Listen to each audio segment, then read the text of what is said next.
The November rain in Michigan doesn't wash things clean. It just beats everything down. It pushes the gray into the asphalt, into the grass, and into your bones, until you feel like you'll never be warm again. I stood by the open grave, mud slick under my black pumps, watching the mahogany casket, the one Robert had picked out from a brochure 3 years ago, sink slowly into the wet earth. The winch wind, a high mechanical shriek that cut through the sound of the drizzle. Ashes to ashes, Father Miller mumbled, hunching his shoulders against the wind. He checked his watch, a quick glance, subtle, but I saw it. He was cold. He was bored. He wanted to be back in his rectory with warm tea. I looked around the cemetery. The funeral home had set up 40 chairs, 40 metal folding chairs arranged in neat, hopeful rows on the artificial turf mat. They were slick with rain. Puddles had formed on the seats. Every single one of them was empty.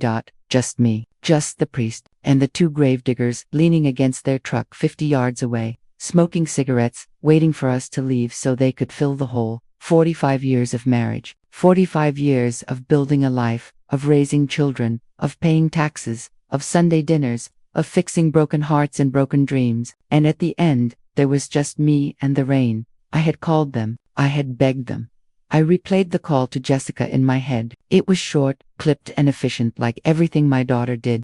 "Mom, look, the timing is a disaster," Jessica had said, her voice tinny over the speakerphone. I could hear the roar of a trading floor in the background. "I'm in the middle of the merger with Axton Global. If I step away now, the whole deal collapses. Dad would understand." He was practical. Practical. That was the word she used to dismiss a funeral. Then I called Natalie in Los Angeles.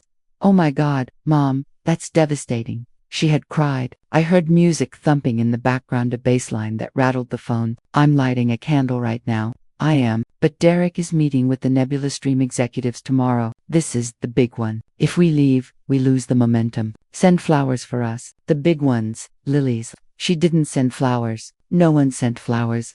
"Amen," Father Miller said, closing his book with a sharp snap. He looked relieved. "Mrs. Harper, I am truly sorry for your loss. Robert was a good man." "Thank you, Father," I said. My voice sounded rusty, like a saw blade left out in the dew.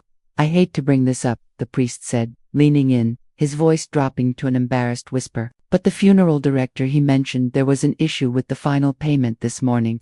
I blinked, water dripping from the brim of my hat. "An issue? The credit card," Father Miller said, wincing. "It was declined, and the backup card as well. He asked if you could stop by the office." "Declined." Robert handled the household accounts. He was meticulous. He had a ledger for everything. We had 0 debt. We had savings. The cards should have gone through without a blink. "I'll handle it," I said. The cold inside me wasn't from the rain anymore. It was something sharper. I walked back to my truck, a 15-year-old Chevy, with rust on the wheel wells and a bed full of wood shavings. I sat in the cab for a long time, my hands gripping the steering wheel until my knuckles turned white. Decline. I started the engine. I didn't go to the funeral home. I went home to the house on Oakwood Avenue that suddenly felt too big, too quiet, and entirely too empty. The house smelled of lavender and stale air. I walked into the kitchen, instinctively looking for him. He should be at the island rolling out dough. He should be at the table organizing coupons. But the kitchen was empty. The silence was a physical weight pressing against my eardrums. I went straight to his study, a small room off the pantry that he called his command center. This was where he ran the logistics of the Harper family. I sat in his chair. It squeaked, a familiar sound that made my chest ache. I opened the top drawer. I needed the checkbook. I needed to pay the priest and the funeral director and stop this humiliation. The drawer was organized as always, pens, stamps, paper clips, but under a stack of envelopes, I saw something that didn't belong, a silver key. It was small, stamped with a number, 402. It wasn't a house key. It wasn't a car key. It was a P.O. box key. We didn't have a P.O. box. We had a mailbox at the end of the driveway that I had built myself from cedar and reinforced steel. I picked up the key. It felt heavy. 20 minutes later, I was standing in the lobby of the Riverside Post Office. The fluorescent lights hummed overhead. I found box 402. My hand trembled as I slid the key in. It turned smoothly. Inside, there was a single thick envelope. It was from Triton Republic Bank. I didn't open it immediately. I stared at the logo. Triton Republic. They were aggressive. They specialized in high-risk, high-yield lending. We banked with the local credit union. We had for 30 years. I ripped the envelope open. It was a statement. Home equity line of credit bar. Robert Harper Cosiner, Jessica Harper Mount, $350,000. I felt the blood drain from my face. I had to lean against the wall of sorting boxes to keep from falling. $350,000. Taken out 6 months ago. I flipped the page. The transaction history was a list of hemorrhages. Wire transfer. Harper Axton Capital. Jessica, New York, $50,000. Wire transfer. Harper Axton Capital, $100,000 purchase. Equinox Elite Events, Los Angeles, $25,000 purchase. Luxury Auto Lease, NY, $12,000, cash advance. Derek Hill, $15,000. They had drained it. In 6 months, they had siphoned over $300,000 out of the equity of my home, and the status at the bottom of the page, in bold red letters, default, foreclosure proceedings initiated. My heart hammered against my ribs like a trapped bird. They hadn't just missed the funeral. They had funded their lifestyles by stripping the meat off our bones, while Robert was dying. Jessica, my investment banker daughter. Natalie, my Hollywood producer daughter. They stole it. They stole the house. I looked at the date of the loan. 6 months ago. Robert was on heavy pain medication then. He was lucid, but weak. Jessica must have. I crumbled the paper in my fist. The rage that rose up in me was terrifying. It wasn't the hot, shouting anger of a young woman. It was the cold, implacable fury of an old one. I walked out of the post office. The rain had stopped, but the sky was still the color of a bruise. I got in my truck. I checked the time. 2 p.m. My phone buzzed in my pocket. I pulled it out. A text from Jessica. Landed. Heading to the house. We need to talk about the estate. Be there in 30. The estate.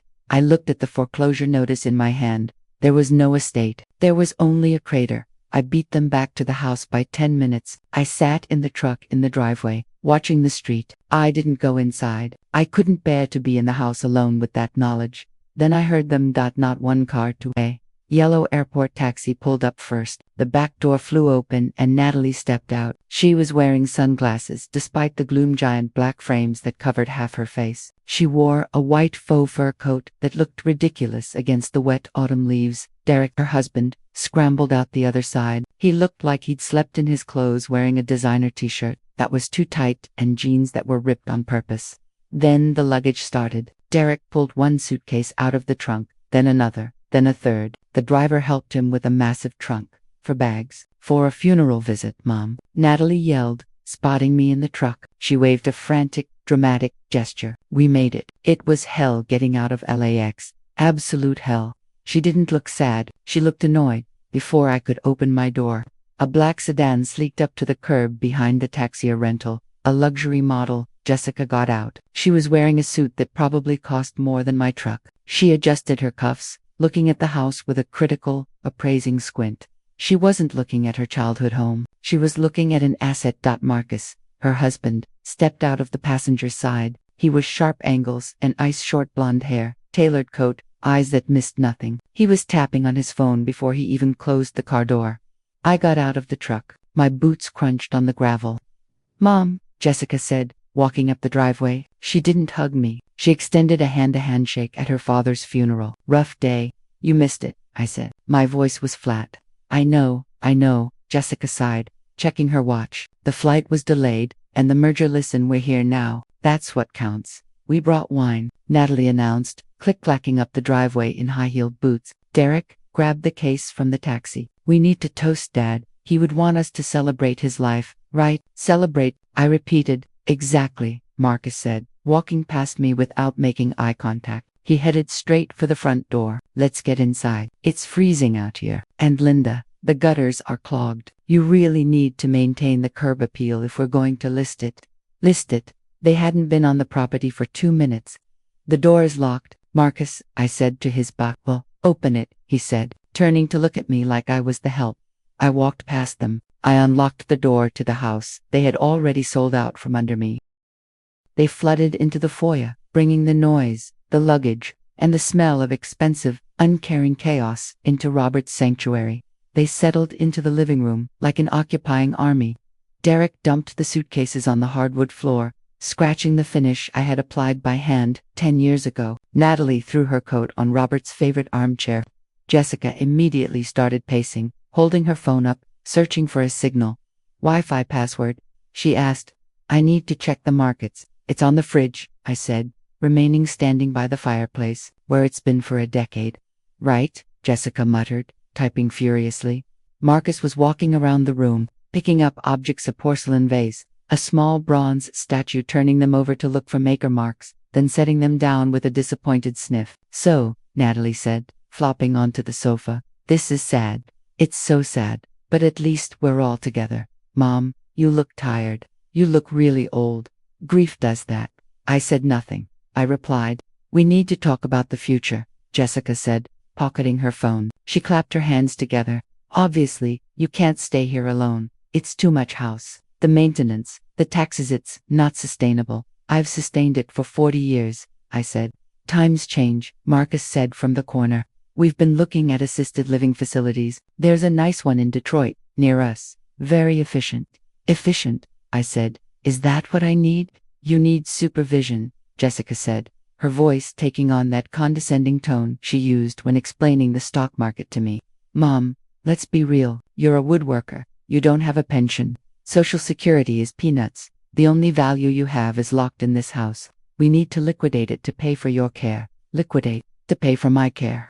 And, you know, Natalie chimed in, examining her fingernails. There's the inheritance. Dad wanted us to be taken care of. I have this project, Mom. It's huge. A documentary. If I can just get the seed money. The doorbell rang. That wasn't a social ring. It was a firm, businesslike press. Who is that? Derek asked, jumping a little. He looked nervous. He kept checking the window. I'll get it, I said. I walked to the foyer and opened the door. Standing on the porch was Samuel Stone. He was still wearing his scrubs.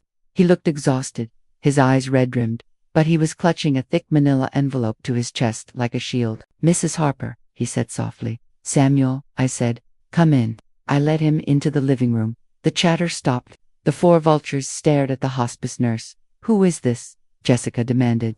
We're having a family meeting. This is Samuel, I said. He was with your father every day for the last 6 months while you were in New York and you were in LA. Oh, Natalie said, losing interest. The help. Hi. Samuel didn't look at them. He looked straight at me. Mrs. Harper, he said, his voice steady despite the tension. Mr. Harper gave me this 2 days before he passed. He made me promise. He said, Samuel, wait until the funeral is over. Wait until the children are in the house. Then give it to Linda. He held out the envelope. Jessica stepped forward, her hand out. I'll take that. I'm the executor. Samuel pulled the envelope back sharply. No, he said. Linda, only Linda. He handed it to me. It was heavy, sealed with wax. What is it? Marcus asked, his eyes narrowing. It's from Eleanor Ross, I said, recognizing the return address label embossed on the back. Eleanor Ross, Jessica laughed. The corporate shark. Why would Dad have a letter from the managing partner of Ross and Associates? That woman charges $2,000 an hour. Open it, Mom, Natalie said, sitting up.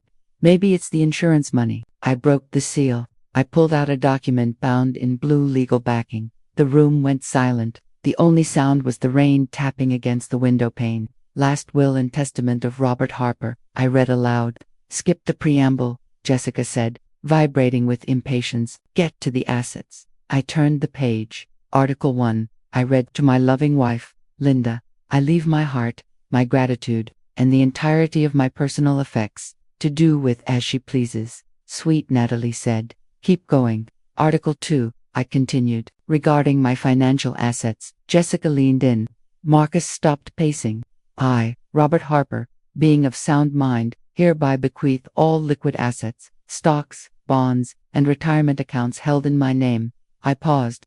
To the newly formed Truth in Finance Foundation, a charitable organization dedicated to financial literacy for the elderly. Silence, absolute, stunned silence. What? Jessica whispered. A charity. He gave the money to a charity. Wait, Natalie shrieked. What about us? What about the family? Article 3, I read. To my children, Jessica Harper and Natalie Harper Hill, I leave the sum of $1 each. $1, Jessica shouted. Her face turned a blotchy red. That's insane. He was senile. He was on morphine. We'll contest it. She glared at Samuel. You made him do this. Samuel stood his ground. He was perfectly lucid, ma'am. It doesn't matter, Marcus interrupted, his voice icy calm. The accounts were small anyway. The real money is the house. The house is in Linda's name. We just sell the house. I looked at the last page of the document. There was a sticky note attached to it, written in Robert's shaky hand. Read the addendum, Linda. There's an addendum, I said. Read it, Marcus commanded. Pursuant to the transfer of assets to the Truth Foundation, all secured debts held in the name of Robert Harper are hereby acknowledged. However, the Foundation accepts assets only. It does not assume liability for debts incurred by third parties. What does that mean? Derek asked, looking confused. It means, I said, looking up at Jessica, that the Foundation took the cash, but they didn't take the loans. My phone rang. I looked at the caller ID. It was an unknown number, but I knew who it was. I put it on speaker. This is Linda Harper, I said. Mrs. Harper, a crisp, terrifyingly professional female voice, filled the room. This is Eleanor Ross. I represent the estate. I am calling to notify all parties that, with the reading of the will, the localized stay-on debt collection has been lifted. What debt? Natalie whimpered. I am looking at a home equity line of credit with Triton Republic Bank, $350,000 and credit card debt of $42,000. Both are in default, so take it from the estate. Jessica yelled at the phone. The charity has the money. The charity, Eleanor's voice, cut like a razor, is a separate legal entity. The debts, Ms. Harper, are attached to the cosign. Jessica froze co-signers. Marcus whispered. The HELOC was cosigned by Jessica Harper, Eleanor recited. The credit cards were cosigned by Natalie Harper Hill. No, Natalie gasped. I just signed some papers Dad sent so he could get a better rate. I didn't read them. The bank is demanding immediate repayment in full, Eleanor said, or they will proceed with asset seizure of the cosigners. Have a pleasant day. Click. The room spun. Jessica dropped onto the sofa. 350 grand. I don't have it. I leveraged everything for the merger. If they seize my assets, the SEC will see I'll lose my license. And I have nothing. Natalie screamed. Derek, you said the Netflix deal would cover the cards. Derek looked like he was going to be sick. It's coming. The check is in the mail. Boom, boom, boom. The front door shook in its frame. It wasn't a knock. It was an assault. Open up. We know you're in there. Derek turned the color of old milk. Oh God, they're here. Who is here? I demanded. The vendors, Derek stammered. For the party, the Equinox guys. Boom. Open the door, or we kick it in. I walked to the door. I unlocked it. Two men stood there. They were shaped like vending machines, wide, blocky, and immovable. They wore leather jackets that creaked when they breathed. The one in front had a shaved head and a scar running through his eyebrow. Derek Hill, the scarred man said, looking past me. Hey guys, Derek squeaked from the living room. The men pushed past me. They didn't take off their shoes. They marched into the living room, bringing the scent of cheap cologne and stale tobacco. You didn't answer your phone. Derek, the scarred man said. Mr. Russo doesn't like it when people ghost him. I was at a funeral, Derek pleaded. My father-in-law sad, the man said. He looked around the room. Nice house. Lots of nice stuff. Where's our 25 grand? The wire is pending, Derek lied. The wire bounced, the second thug said.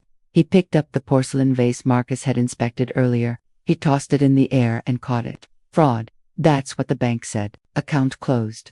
Look, Jessica stepped in, trying to summon her CEO voice. Gentlemen, this is a private residence. I suggest you leave before I call the police. The scarred man laughed. It was a dry, ugly sound. Tell your brother hired us to cater a party for a fake Netflix show using a dead man's credit card. See who goes to jail. Jessica shut her mouth. We're not leaving, the scarred man said. He sat down heavily in Robert's armchair. He put his muddy boots up on the coffee table. Not until we get paid 25 large, plus interest. The clock starts now. Natalie was sobbing. Marcus was furiously texting in the corner. Derek was hyperventilating. I need some air, I said. Go ahead, Grandma, the thug said, waving a hand. You're not the one who owes us. I walked out the back door into the yard. The rain was coming down harder, now freezing and relentless. I needed a solution, not for them, for me. I needed these animals out of my house so I could deal with my children. I couldn't enact Robert's plan with thugs sitting in my living room. I pulled my collar up, I crossed the backyard, opened the gate, and slipped into the alley. I walked for 3 blocks, keeping my head down, until I reached Brookside Street. I didn't go to the bank. I went to the pawn shop on the corner. Barney's Exchange. Barney was a fixture in the neighborhood. I had fixed his roof 5 years ago for cost of materials because he was having a hard month. He owed me. The bell chimed as I walked in. The shop smelled of dust and old electronics. Barney was behind the counter, reading a newspaper. He looked up, surprised. "Linda," he said, "I heard about Robert." "I'm sorry, I need cash, Barney," I said, skipping the pleasantries. "I need 25,000 until Monday." Barney let out a low whistle. "That's a lot of scratch, Linda." "What for?" "A problem at the house," I said. "I have unwanted guests. I need to pay them off." Barney looked at me, looked at my wet clothes, my shaking hands. He saw a desperate old woman. "I don't keep that kind of cash in the register, Linda," he said slowly, "but I might know a guy. Let me make a call. Go in the back, dry off. I'll see what I can do."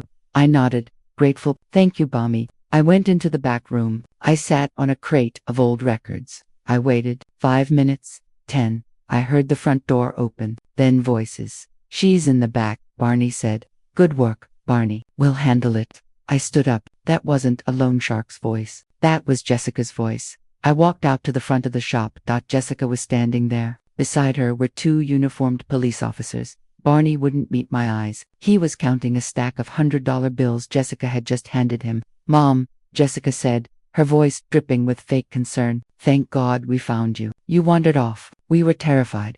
"I didn't wander off," I said, looking at Barney. "I came for a loan hit." Jessica said to the officers, "She's confused. She thinks she needs money. She thinks there are people after her. It's the dementia. It's getting worse since Dad died." "I'm not demented," I snapped. "There are 2 thugs in my living room." "Officers, go check." The older officer looked at Jessica. "There's no one at the house, officer," Jessica said smoothly. "Just family. My mother is hallucinating. She's been seeing threats everywhere." "Mrs. Harper," the officer said gently, reaching for my arm, "why don't we get you home? It's cold out." "Barney," I said, "tell them." Barney looked at the cash in his hand. She seemed pretty confused. "Linda said people were chasing her. I thought it was best to call your daughter. The trade, for a few $100. "Let's go, Mom," Jessica said, gripping my arm hard. "Before you hurt yourself." They escorted me out like a criminal. I sat in the back of the police cruiser. Through the mesh divider, I watched the back of Jessica's head. She was on her phone, texting. She had one. She had painted the picture perfectly. The erratic, grieving, senile old woman. When we got back to the house, the police didn't come inside. Jessica thanked them profusely at the curb, playing the role of the saintly daughter. Inside, the thugs were still there. They were eating pizza they had ordered on my account.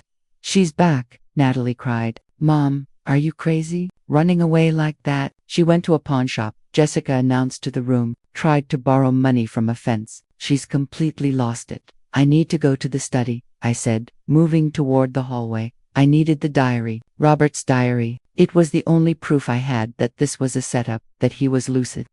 "Hold on." Marcus stepped in front of me. He was holding something, a small leather-bound book. My stomach dropped. "Looking for this?" he asked, a cruel smile playing on his lips. "Give that to me," I said. "I read it," Marcus said. "Interesting stuff. Robert really hated us, didn't he? All this stuff about a test, about seeing our true colors." He walked over to the fireplace. A fire was crackling there. "My wood, my fireplace. It's just the ramblings of a sick man," Marcus said. "Just like you." He tore a page out, the page where Robert explained the plan. He tossed it into the fire. The paper curled, blackened, and disappeared. "No." I lunged forward. Derek grabbed me from behind. For a spineless man, he had a panicked strength. "She's violent," Marcus shouted. "She's a danger to herself. We can't have her in the house with the guests." He gestured to the thugs. "Put her in the workshop," Jessica said. "It's heated. It's safe. We'll keep her there until Dr. Archer comes in the morning to sign the commitment papers." "Commitment," I gasped. "It's for your own good, Mom," Jessica said coldly. "You clearly can't manage your own affairs. Once we have guardianship, we can sell the house, pay off these gentlemen, and get you the help you need."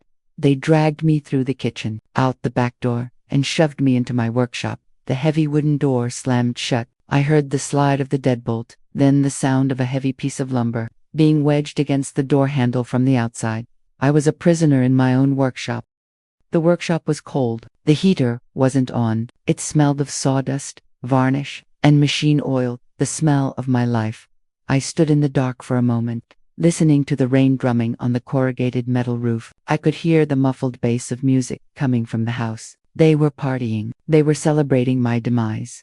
I fumbled for the light switch. The overhead fluorescence flickered on, humming. I looked around. My workbench, my table saw, my rows of chisels, perfectly sharpened, my hand planes. Jessica saw this room as a waste of space. She saw it as the place where her loser mother made birdhouses. She didn't know that on that workbench, I had prototyped the server racks for the first high-density data centers. She didn't know that in this room, I had built the physical infrastructure for Harper Intel, the company that now processed 40% of the secure transactions on the eastern seaboard. I wasn't just a woodworker. I was an engineer. I walked to the door. It was a solid core oak door. I had hung it myself. It opened outward. The hinges were on the outside. They had wedged it shut. I couldn't kick it down. I looked at the lock mechanism. It was a heavy-duty deadbolt. I picked up a 1-inch chisel. I picked up a mallet. I didn't need to break the door down. I just needed to remove the lock cylinder. But to do that from the inside, without the screws exposed, I had to carve through the wood surrounding the latch. It was precision work. If I hacked at it, I'd jam the bolt. I set the chisel against the wood. Tap, tap, tap. I worked rhythmically. Every strike was a focused release of anger. Tap. For the missed funeral. Tap. For the stolen equity. Tap. For the one insult to their father. Tap for calling me simple. Wood shavings curled onto the floor. The oak was hard, seasoned. My hands didn't shake. They were steady. These were the hands that built an empire disguised as the hands of a laborer. 3 hours. It took me 3 hours to expose the internal mechanism of the deadbolt. I used a pair of needle-nose pliers to grip the actuator bar. I twisted. Click. The bolt slid back. Now for the wedge. Outside, I couldn't reach it. I looked at the window. It was small, high up, barred, but the bars were screwed into the wood frame. I grabbed my cordless drill. The screws backed out. The bars fell onto the workbench with a clatter. I climbed up on the bench. I pushed the window open. The cold air hit my face. I squeezed through. It was tight. I scraped my ribs, tore my shirt, but I tumbled out onto the wet grass of the backyard. Free. It was 5 a.m. The sky was beginning to turn a lighter shade of gray. The house was dark, save for the porch light. I crept to the back door. Locked. I moved to the kitchen window. I had purposefully left the latch broken for years because Robert always forgot his keys. I slid it up. I climbed over the sink, careful not to knock over the dish rack. I was inside. The house smelled of stale pizza and beer. Snoring rumbled from the living room. The thugs were asleep on the sofas. I moved silently down the hallway. I didn't go to the study. I didn't go to the bedroom. I went to the antique hallway table, the one Natalie had scoffed at. I knelt down. Underneath the table, on the inside of the turned leg, there was a small, imperceptible seam. I pressed it. A hidden compartment popped open. Inside sat a simple, black flip phone. This was the red phone, the direct line. I hadn't used it in 5 years. I kept it charged, checking it once a month, but I never made calls. I wanted to be retired. I wanted to be Linda the woodworker. But Linda the woodworker was about to be committed to a psych ward. I opened the phone. The screen glowed blue. I looked at the thugs sleeping 10 feet away. I looked at the stairs where my children slept, dreaming of selling my home. I pressed the speed dial. At 8 a.m., the house woke up. I was sitting at the kitchen table, drinking coffee. When Jessica walked in, she froze. She looked at the back door, then at me. How did you get out? I fixed the lock, I said calmly. Jessica's eyes darted around. She looked nervous. Mom, look about last night. We were just worried. You were agitated. I'm fine. Jessica, I said. The doorbell rang. That's Dr. Archer, Jessica said, relief washing over her face. He's here for your wellness check. Marcus came down the stairs, looking impeccable. Natalie followed, looking hungover. Derek was hiding in the kitchen, avoiding the thugs, who were now awake and demanding breakfast. Dr. Archer walked in. He was a slick man in a custom suit. He carried a leather bag. He looked around at the thugs, then at the family. A lively household, Dr. Archer said smoothly. It's chaotic. Dr. Mokhtar said. My mother-in-law has been erratic, violent outbursts, hallucinations. I see, Dr. Archer said, turning to me. He pulled out a penlight. Mrs. Harper, look at me, please. He shined the light in my eyes. Do you know what year it is? He asked. It's 2025, I said. And do you know who these people are? He pointed to the thugs. They are debt collectors hired by my son-in-law, I said. Dr. Archer sighed, glancing at Jessica. A knowing look passed between them, a look that said, check signed, let's get this over with. Paranoia, Dr. Archer muttered, writing on his clipboard. Delusions of persecution.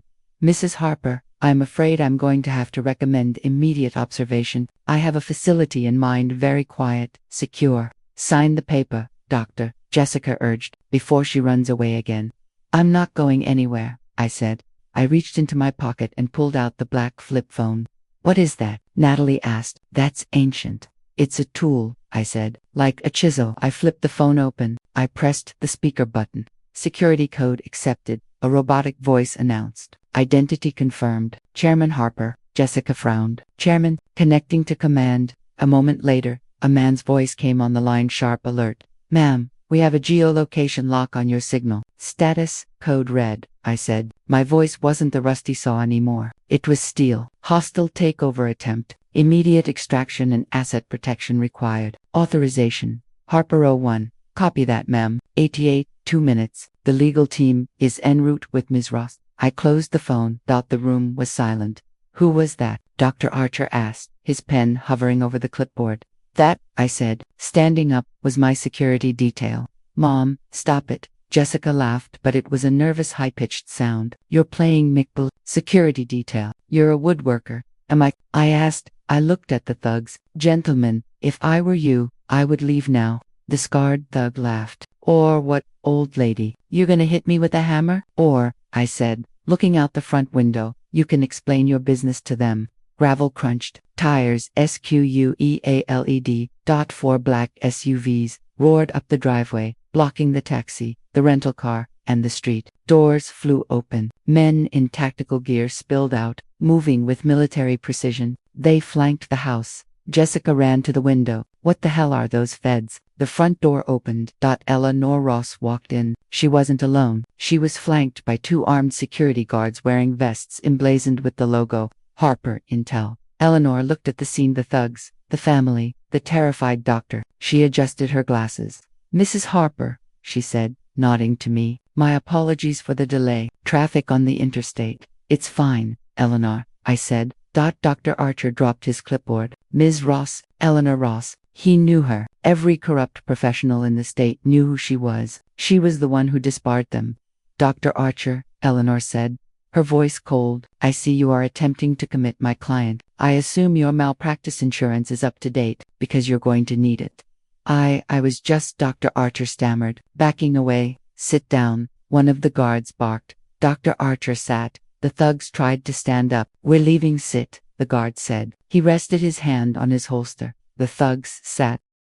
Jessica was staring at the logo on the guard's vest. Harper Intel, she whispered. The data security firm, the one in Detroit, the one worth $4 billion. I corrected her. You work for them? Jessica asked, her brain unable to process the shift. I founded it, I said. I founded Harper Intel in 1995. I took it private in 2005. I own 51% of the voting stock. Jessica looked like she'd been hit by a train. But the money we lived, you drove a Chevy. I hate waste, I said, and I wanted to see if my children would build something of their own, or if they would just wait for me to die so they could take mine. I looked at them. I have my answer. I turned to Eleanor. Execute the order. Eleanor opened her briefcase. She pulled out a stack of files. Jessica Harper, she said, you are the CEO of Harper Axton Capital, correct? Yes, Jessica said, puffing up slightly. It's a major firm. It is a subsidiary, Eleanor said. Harper Axton is funded primarily by the Nebula Venture Group. Nebula Venture Group is a holding company owned by Harper Intel. Eleanor handed her a paper. Your mother has been your angel investor for 10 years. She owns your company, and as majority shareholder, she is exercising her right to remove the CEO for gross misconduct and financial insolvency. You're fired, Jessica. The company is being dissolved. Your golden parachute has been revoked. Jessica slumped against the wall. Fired. Natalie Harper Hill. Eleanor turned to my other daughter. Natalie shrank back. Regarding your production company, Eleanor said, we audited the Netflix deal, or rather, the lack thereof. There is no deal. You were defrauding investors, including your father, for a party. It was for networking. Natalie cried. It's fraud, Eleanor said. Did she turn to Derek? The invoices you submitted to the estate for Equinox events were forged, and hiring intimidation tactics to collect on a fraudulent debt, that's a felony. She nodded to the guards. Hold him for the police. Then Eleanor turned to the thugs. Gentlemen, you are trespassing on the property of a defense contractor. The police are 2 minutes out. If you testify against Mr. Hill regarding the hiring, Mrs. Harper might be inclined not to press charges against you personally. The scarred man looked at Derek. He looked at the armed guards. He hired us, the scarred man said instantly. Promised us double if we scared the old lady. Derek began to weep. Finally, Eleanor turned to Marcus. Marcus Fisher, Eleanor said, we found the offshore accounts in the Caymans where you've been siphoning Jessica's bonuses. Marcus went white. Those are frozen, Eleanor said, pending the investigation into the embezzlement of Harper Axton funds.